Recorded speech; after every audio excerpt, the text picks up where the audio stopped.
Easy does it.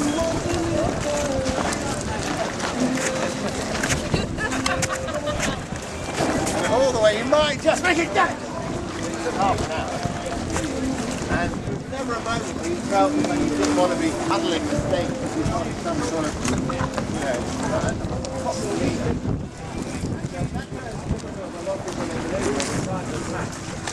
The first thing they do is slow down the space, bring a rig really close to them. So now they calm down, one little drop in the wind and they're over. And whether you're tacking, driving or whatever above them, the first thing you're trying to do is get this thing out of the way.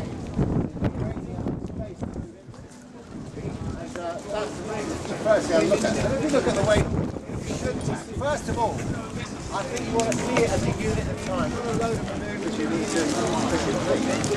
And tack, it's very slow, 4 seconds. It's about normal, 2.5 to 3. If you think of it, rather than think about what's going to happen, think of the end and where you need to be. So if you just say to yourself now as you come into wind, I've got to be there in under 2 seconds, you'll probably do a lot of things immediately quite right. Just go, that's not a very pretty tack, but you've got your feet planted on the centre line, your weight centred, and you've completed the tack, rather than go, once you're in this position already, on a board under 120 litres, with feet off the centre line, it's going to get very, very tricky. So the first thing you're thinking of is just speed. So as you're coming into wind, you want to maintain the speed, and as you're moving your feet, you want to maintain the speed. So let's look at it right from the beginning. So you're cranking along, conditions like today, force 4 to 5 in the strap. What you want to do with every manoeuvre before you start is give yourself a platform from which you can manoeuvre.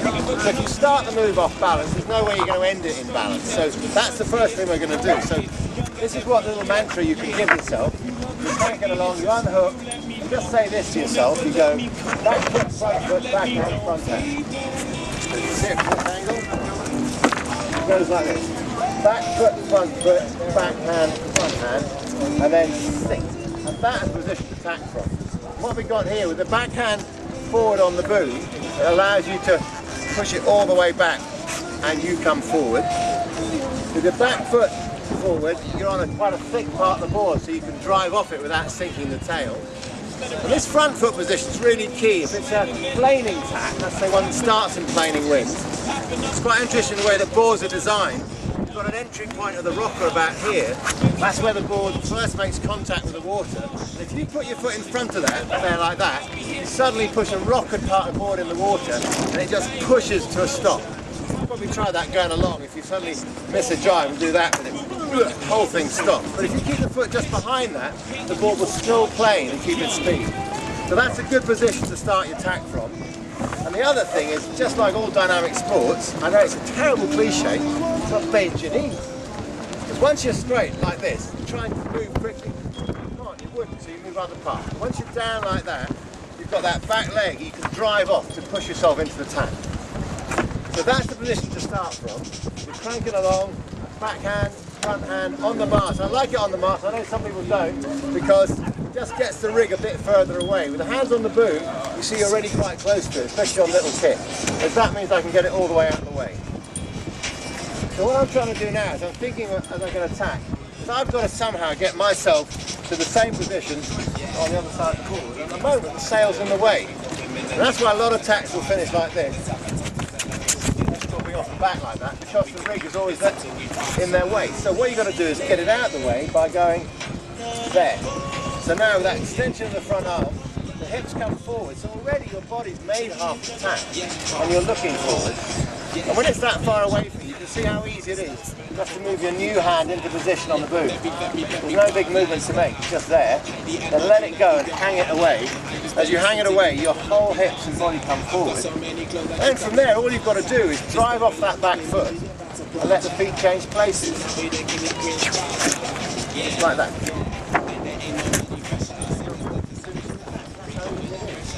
There's a couple of little details actually which make a huge difference when you're tacking, especially on a short board. On a long board tack, we used to say, right, come round and now, pull the rig forward and bear away. On a short board you don't want to do that because that can sink the nose. And actually you're leaving the rig back all the time. So as the front hand goes to there, all it's going to do is throw the rig that way, just to make a bit of room. And then you can come round, if you like, backwind it, just balance yourself, and then finish it off. But the things that have made all the difference in that tack are just making space. So the first thing you do in all of them is get the rig out of the way. They've created a little pathway for you to go round. Then as you come round, you're in position, then throw the rig forward and you go back. See how you come up and do this later if you like. You struggle with your tacks and just do it from here and see how easy it is. Then pull the rig up to here, then see how hard it is. Because the only way you can go now is start walking around the front. And as you walk around the front, the nose sinks, the board stops, and it's all over. So that's a few of the main points. George, I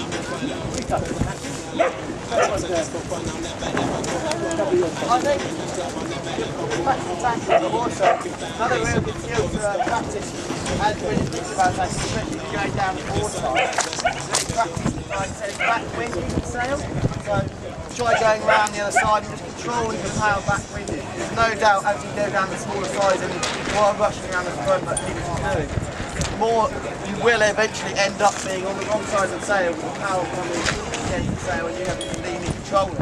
If you control it and come out the tack field then it'll only be a much more effective tackle. Sure. And the other thing with, if you look at the good guys' tacks, the smallest board, they all look very unstressful. There's never a moment where they seem to be recovering. And that is just to do with body alignment. If we took the rig out of this equation for a moment, put it down there. Imagine this was a kind of log and you were there and you just had to manoeuvre around on it. Without the rig in your hands, you just do that. That's all you've got to do when you're tacking. And the difference there is that you just kept your hips and your core above your feet. That's how you balance on dry land. Look at the way you're standing now, as long as you can't move your feet. You just tend to stand like that and everything's aligned. Unfortunately, when you got the rigs there, you tend to pull us out of position. You start doing manoeuvres like this, that, and that's no position to balance from. But if you can keep that same alignment all the time, hips over the feet, so as you move around, you'll balance. And just as a way to keep balance, it's much easier to balance leaning forward than it is leaning back because of these little things on the end of the feet called the toes. And if you come around and tack leaning forward, you can push on your toes to balance yourself and also push on the rig. If you're leaning back, there's nothing there to stop you apart from a sudden jerk like that. So just one other tip, which I think has made a lot of difference. As you're coming around this tack, just think about not just keeping your hips above your feet, but when you come round, think about leaning forward towards the rig. So that's your aim as you come round. I'm going to try and move towards George now. So I'm there over the board, and then I can easily balance myself. The moment I do it the other way, oh, that's where it goes all the time. So that's simple things like just relaxing. The tack is actually very dynamic, but it shouldn't hurt. Actually, in terms of difficulty, I'd say a good shortboard tack is harder than a planing jibe because all the way round you're fighting the elements. You're coming up into wind, everything's slowing you, there's more power in the rig. So you've got to be more dynamic with your foot movements. If you do it right, it's actually very balanced. Any questions about tacking? People have? Plenty of time at the end. If you find it's too embarrassing, then I'll be behind the van. If you want to have your intimate problem solved. Just moving on from tacking in general. George was mentioning one of the manoeuvres there, which I think is very key, is backwinding. And the other one is clew first. Look at all the manoeuvres you have to do as you go through the syllabus. They all contain similar elements. One of the ones we just done there is the whole idea of getting the rig out of the way. The other one is, you think of all the things like making penny tack, simple things like relatively simple freestyle tricks like carving 360, in wave riding, backwind, upwind wave riding. They all involve a moment when you've got a backwind sail. And just about every manoeuvre in the world has a moment where you clew first. So if you can't do those two things, then when you get to that moment in the manoeuvre, you're always going to struggle. And they're quite easy to practice in isolation, just on a big old sail. I think the thing that makes a difference in all your windsurfing is when you finally start to use the front hand for power control more than the back hand. So if you're just sailing along, here's the wind on my back now. I want to get to backwind position, so I'm just going to do half a tack. I'm putting my new hand there, throwing the rig across, and then the upper nap position. What's going to control the power now is not this back hand, it's just your front hand deciding how far down to push the rig to decrease the power. If you start using your back hand and pushing it, whoa, up it comes straight away. So something like the heli tack, which everybody sees as a big grunty manoeuvre where you take the back hand and go 1, 2, actually it isn't that at all. It's done well. It is, you can do the whole thing with one hand. So if you got to this position here where you're just feeling for the balance with one hand, that's, all you've got to do is move the rig forward, forward, forward, forward, and that's the heli tack. It's zero power in the rig. And George and I have just talked about this before, and just when you see good people manoeuvre, the moment before the manoeuvre, the rig is dead.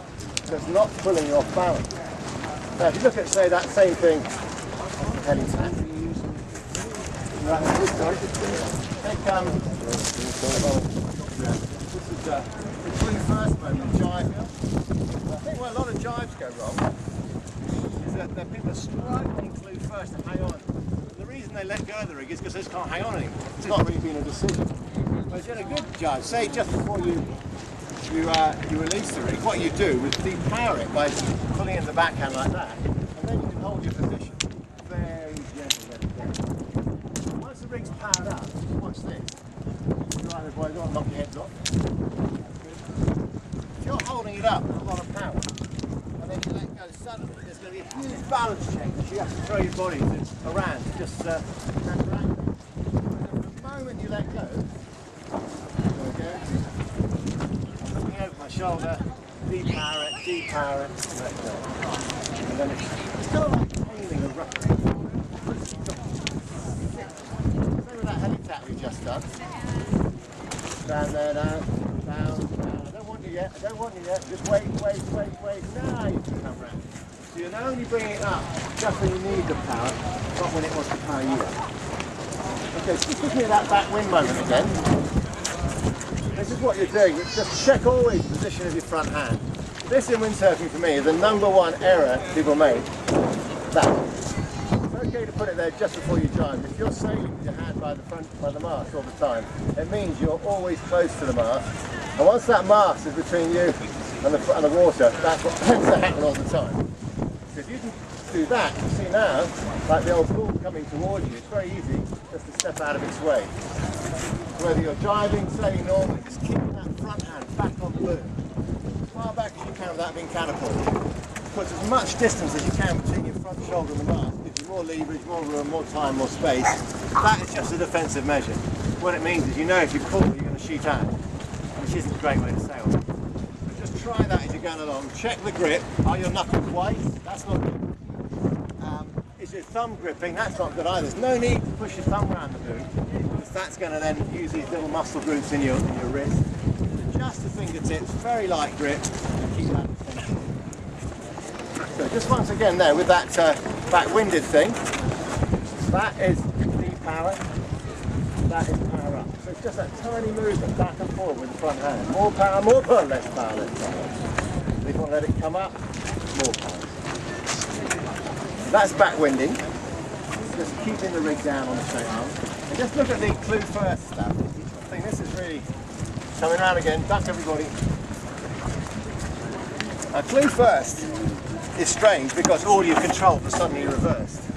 And what people are thinking is, I've got too much power, I'll sheet out, that's powering up. If you let push the backhand out, you actually get more power. So just try this, sailing along again, pretty light winds. Just seeing if you can, what you can do with one hand. That's okay. Look, you can just hold it with one hand and bring it like a flat. Clew first, and as you bring it up, just pull in your front hand. You bear a little bit more sail to the wind, slightly more power, less power. So if you imagine now you're in a jibing situation where you just rescued a jibe and you're being pulled off balance, all you've got to do is that. Stand upright, start again. There's that movement there. Now George, you do a lot of freestyle. And one thing I'm noticing is that you start a lot of tricks actually clew first. So what about some plain clew foot assist? It's quite hard work. Yeah, it's similar. One thing before, flipping the rig, if you suddenly find the rig's whipping around, if you can, just before you flip the rig, if you just try and kick the board with your feet off downwind slightly, rather than the rig having to go a full 180 degrees from there, whipping all the way around where it changes, it's then got less distance to go, so it doesn't actually whip as hard. So if you go off downwind, you shouldn't get pulled over as much. And then planing wise, it's just off-wind, isn't it? And off-wind. Off-wind. The thing is, just watch this now. I mean, that's the thing, isn't it? You're doing all those freestyle tricks well downwind, aren't you? You've got the wind there at the moment. If I try and sail clew first in a strong wind, now you see what's happening. The leech is the leading edge. That's the floppy one there. So the wind's hitting it and trying to pull it left and right. And you've got a real bristling octopus on your hands just to hang on to it. If you kick off wind here, then you see what's happening. The wind is actually now going to be hitting the mast first. Coming around behind it. So I can sail like that all day. That's the bit of the sail that's powered up. That leech now is not flogging, so just stay off wind. And that might give you sort of a little tip why things like clew first water starts are hard, very hard if you're upwind. If you're going to clew first water start, you need to be well downwind. Then it's pretty easy to come up. And as George was doing all those tricks, if you're trying to go for your clew first clackadocker bees, I don't know what they're called, George, but they're very good. So you need to come out, clew first, get going, very broad to the wind. It's just very good generally. If you can do that, you know that if you come out of a jibe with a bit of speed and you change your feet early and go through first, just keep playing, which is halfway there. Just looking at another manoeuvre, which I think is the world's best manoeuvre. It's a Dutch. Anyone Dutch judging around here? It can be. Can you Dutch judging? Oh. Occasionally. You don't do jive anymore. But it's quite interesting in Maui where there's a guy called Scott Sanchez who trains amongst others Nick Nathan this time. He looks after the real, the top level pros as they're trying to get those competitions performance even higher and higher. And when you're learning a new move, you're quite wooden because the first couple of attempts you're not sure what's going to happen. You have a bit of repeated failure, you tend to start thinking about bits, and you just stop moving like an athlete and start to expect a bit of a crash. And after 4 or 5 attempts, even the good guys, they go back to what they call their trigger manoeuvre. So there's a manoeuvre they can do in windsurfing, which they feel really happy about. It gets them moving, instinctive, which has nice little rig control moments, the board's moving nicely on the water. And for most of them, it is the duck jump. So even whether they're freestyle or whatever. If you think about it, it's a manoeuvre which involves speed, carving, so using the whole rail of the board, and a really efficient rig flip, where the rig just goes to a very small angle on the wind and we get the power back almost immediately. So it's a beautiful manoeuvre. This sort of day to day probably just about good for the lighter people. Once you get down on sails below 5-7-ish and the boom length is around 180 and less, then it's a beautiful manoeuvre. Once you probably saw last night in the night windsurfing, people duck jibing with 9.5, that is a little bit of an issue. But I think it's very good because it does make you think about timing and this whole idea of making sure when you flip the rig, it's completely deep out. So what it is sail 180, this is just a great little trick to try. Usually not in a really gusty calm on there. You might be a little vulnerable just downwind. A lot of people's duck jibes are letting go and then trying to pull it up. So they'll go along and they go, ah! You can see teeth flying everywhere because if you do that sort of manoeuvre and you don't get the hand at the back of the boom, that's where the end of the boom ends up and you're just wearing the sail. The best way to duck jibe is first of all to throw the sail out. Do it with the sail down. So if you want to do a nice sail 180 like that, don't power the sail up, you just throw it into the wind like this, across the wind, and then you do that. Then it comes round at your pace, then you can pull it back. And that's kind of what you're trying to do with that. So as you go into the turn, fully tilted, the first thing you do is shoot out very momentarily and then throw the rig upwind and wait for the huge gust to go. Then you can bring it back up. George, everyone has different ways of doing duck jibes, don't they? The thing I I got told when I was learning duck dives and sail 360s is you've got to imagine there's someone you don't like behind your shoulder. So as you get to the end of the clew, you try to hit them behind you. So you're there and then you're throwing the sail back behind you as hard as you can. And what that does is it brings the sail back up to the balance point where it's floating and unpowered. And it's nice and balanced. So then you can quickly get your hands down the boom.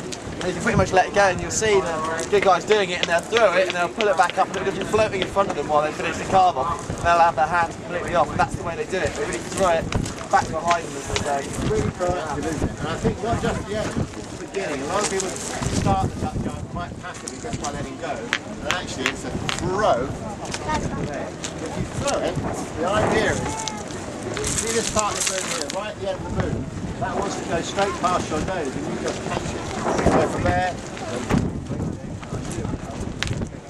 throw, then you've got that hand right at the end. Your hand at the end of the boom is all this space.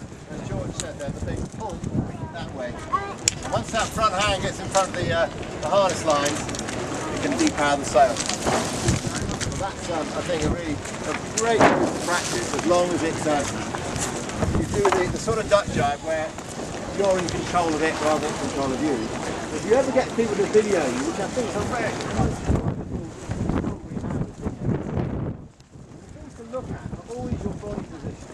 And this is a very common position in the duck jibe I'm trying to show you, and it involves a rather nasty bottom moment. That. Because the rig's gone that way, and the only way you can stop it is by shucking your backside that way, which means your weight goes back on your heels, you can't back the other way, and that might just be a kind of wrestle. Whereas if you've done a good manoeuvre, the whole body moves as one. And we were talking about this yesterday with George. Just body moment, George. You're not getting too technical, just biomechanically how much stronger you are if your skeleton's in line. You'll probably just stand on me. So George at the moment, he's a big strong lad. I can put a couple of tons on him. And he's strong, everything's in line. Now if he bends with his weight, and I do the same. Just when you start taking up those positions of windsurfing, you fall off balance and bend at the waist, legs straight.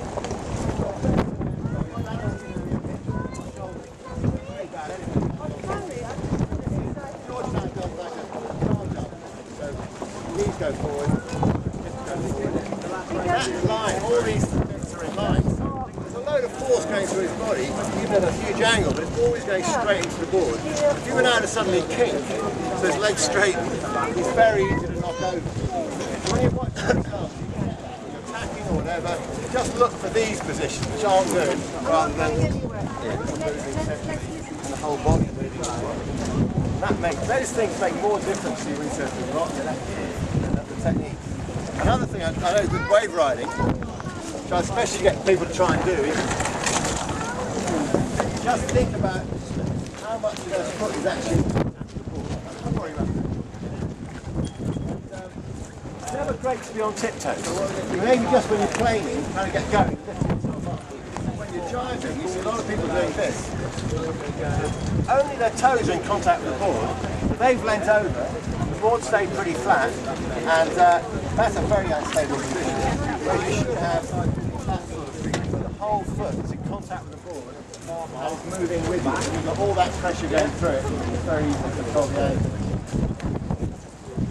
Just talk, George, your main thing is wave surfing. How you moved on from free riding to wave surfing? What was the main thing? Well, carve dive, I started off carve dive, and I think my carve dive was pretty basic at the time I first went into wave sailing. But the thing is, when you're windsurfing along and then you suddenly got overhead high wave coming at you, you'd be amazed how much better your carve dives get. Because otherwise you just get smashed and you're swimming up and you kick. So, like, I mean, yeah, it's brilliant for carve diving, and it just follows through, and then, I mean, it just helps with everything, because naturally you start to surf the board more. And a carve dive, you are just surfing the board around like things like this as well. You're surfing the board around 180 degrees. So when you're on a wave, you're naturally surfing. So the rig, you're just trying to push out the way the whole time, and you're just trying to use the power again with you rather than against you. So, and if you are using it against you on a wave, you'll never beat Mother Nature, so you'll always end up getting wiped out by it. So again, it's just carve diving just improves everything, makes that tension thing too, you notice people when they come on wave courses especially, and you see them jibe, they tend to take the same stop. And if you're a bit of a backseat jiber, that means that you start the turn, first move, you do that, you get your head stop back.